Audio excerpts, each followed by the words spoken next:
5 روزہ مسائل خواتین کورس کی آج چوتھی کلاس ہے، چوتھا لیکچر ہے۔ 3 لیکچر پہلے ہو چکے ہیں اور آج کا جو موضوع ہے وہ بہت اہم ہے۔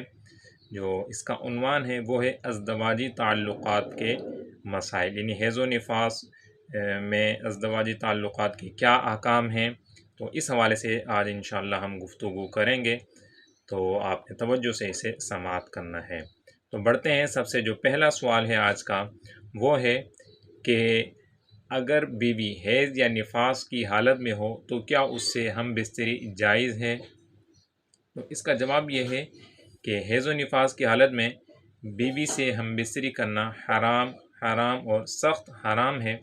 اللہ تعالیٰ قرآن پاک میں ارشاد فرماتا ہے وَيَسْأَلُونَكَ عَنِ الْمَحِيضِ قُلْ هُوَ أَذًى فَاعْتَزِلُوا النِّسَاءَ فِي الْمَحِيضِ وَلَا تَقْرَبُوهُنَّ حَتَّى يَطْهُرْنَ، اور تم سے پوچھتے ہیں حیض کا حکم، تم فرماؤ وہ ناپاکی ہے، تو عورتوں سے الگ رہو حیض کے دنوں اور ان سے نزدیکی نہ کرو جب تک پاک نہ ہو لیں۔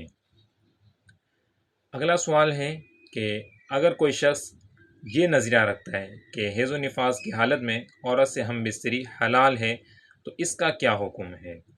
تو اس کا جواب یہ ہے کہ ایسی حالت میں جماع جائز جاننا کفر ہے۔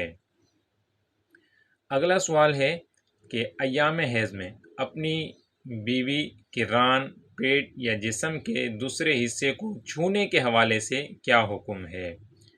تو اس کا جواب یہ ہے کہ حیض و نفاس کی حالت میں ناف کے نیچے سے گھٹنے تک عورت کے جسم کا جتنا حصہ ہے اس کو شوہر نہ اپنے ہاتھ سے چھو سکتا ہے اور نہ اپنے جسم کے کسی حصے سے۔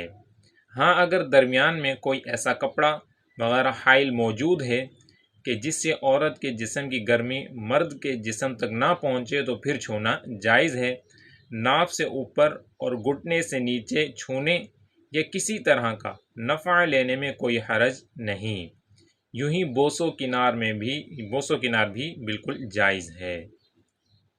اگلا سوال ہے کہ ناف سے گھٹنے تک کا حصہ چھونے سے جو منع کیا گیا ہے، کیا شہوت سے اس حصے کو چھونا منع ہے یا بغیر شہوت کے بھی منع ہے؟ تو اس کا جواب یہ ہے کہ حیض و نفاس کی حالت میں عورت کے جسم کا یہ حصہ شوہر نہ شہوت سے چھو سکتا ہے اور نہ بغیر شہوت، یعنی دونوں صورتوں میں بلا حائل چھونے کی صورت میں گناہ گار ہوگا۔ اگلا سوال ہے کہ ناف سے گھٹنے تک کے حصے کو چھوئے بغیر دیکھنے کا کیا حکم ہے؟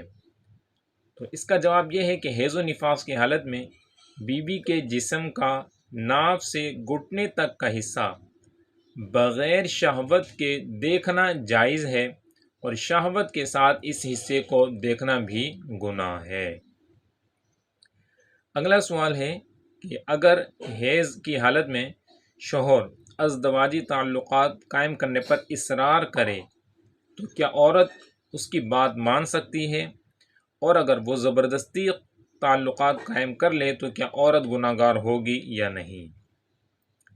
تو اس کا جواب یہ ہے کہ حالت حیض میں ازدواجی تعلقات قائم کرنا چونکہ حرام ہے اور یہ اللہ رسول عز و جل و صلی اللہ علیہ وآلہ وسلم کا حکم ہے، لہٰذا اس کے برخلاف اگر شوہر ازدواجی تعلقات قائم کرنے کو کہے تو بھی اس کی بات ماننا جائز نہیں ہے۔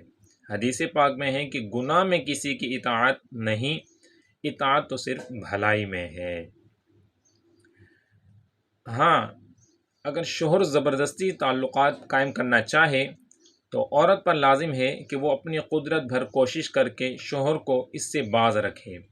اس کے باوجود اگر شوہر نے زبردستی ازدواجی تعلقات قائم کر لیے اور عورت روکنے پر قادر نہ تھی تو عورت گناہ گار نہ ہوگی بلکہ شوہر ہی گناہ گار ہوگا، جبکہ عورت اس پر لمحہ بھر کے لیے بھی راضی نہ ہو۔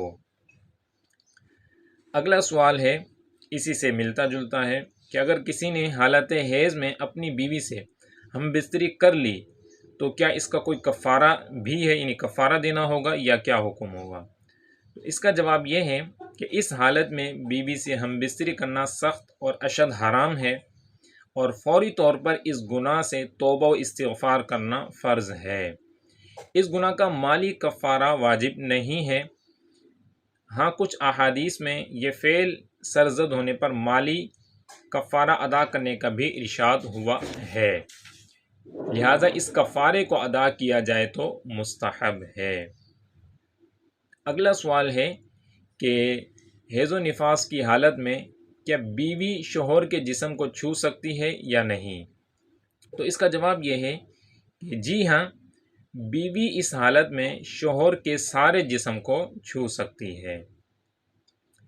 اگلا سوال ہے کہ حیض و نفاس کی حالت میں بیوی کے ساتھ ایک بستر پر سونا کیسا ہے، اور اگر کسی کو ساتھ سونے میں شہوت کا اندیشہ ہو تو پھر کیا حکم ہوگا؟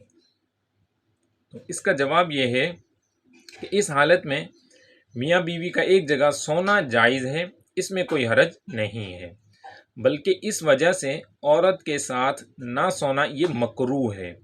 ہاں اگر ہمراہ یعنی ساتھ سونے میں غلبہ شہوت اور اپنے آپ کو قابو میں نہ رکھنے کا احتمال ہو تو ساتھ نہ سوئے، اور اگر گمان غالب ہے کہ اپنے اوپر قابو نہ رکھ سکے گا تو پھر ساتھ سونا ہی یہ گناہ ہے۔ اگلا سوال ہے کہ کیا عورت ایسا کر سکتی ہے کہ شوہر کو حیض میں ہونے کی اطلاع نہ دے اور اسے ازدواجی تعلقات قائم کرنے دے، یعنی حیض کے دن چل رہے ہیں اور لیکن پھر وہ شوہر کو اس چیز کا اطلاع نہ دے، تو پھر ایسی صورت میں ازدواجی تعلقات قائم کرنے کی جو وہ اجازت دے گی تو اس کا کیا حکم ہوگا؟ اس کا جواب یہ ہے کہ عورت کے لیے ایسا کرنا حلال نہیں ہے۔ جان بوجھ کر ایسا کرنے کی صورت میں وہ سخت گناہ گار ہوگی۔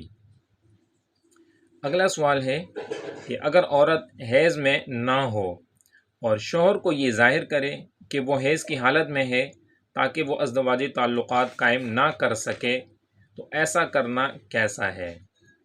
اس کا جواب یہ ہے کہ شوہر کو ازدواجی تعلقات قائم کرنے سے روکنے کی خاطر عورت اگر اپنے آپ کو حائضہ ظاہر کرے حالانکہ وہ حیض میں نہ ہو تو ایسا کرنا حرام ہے۔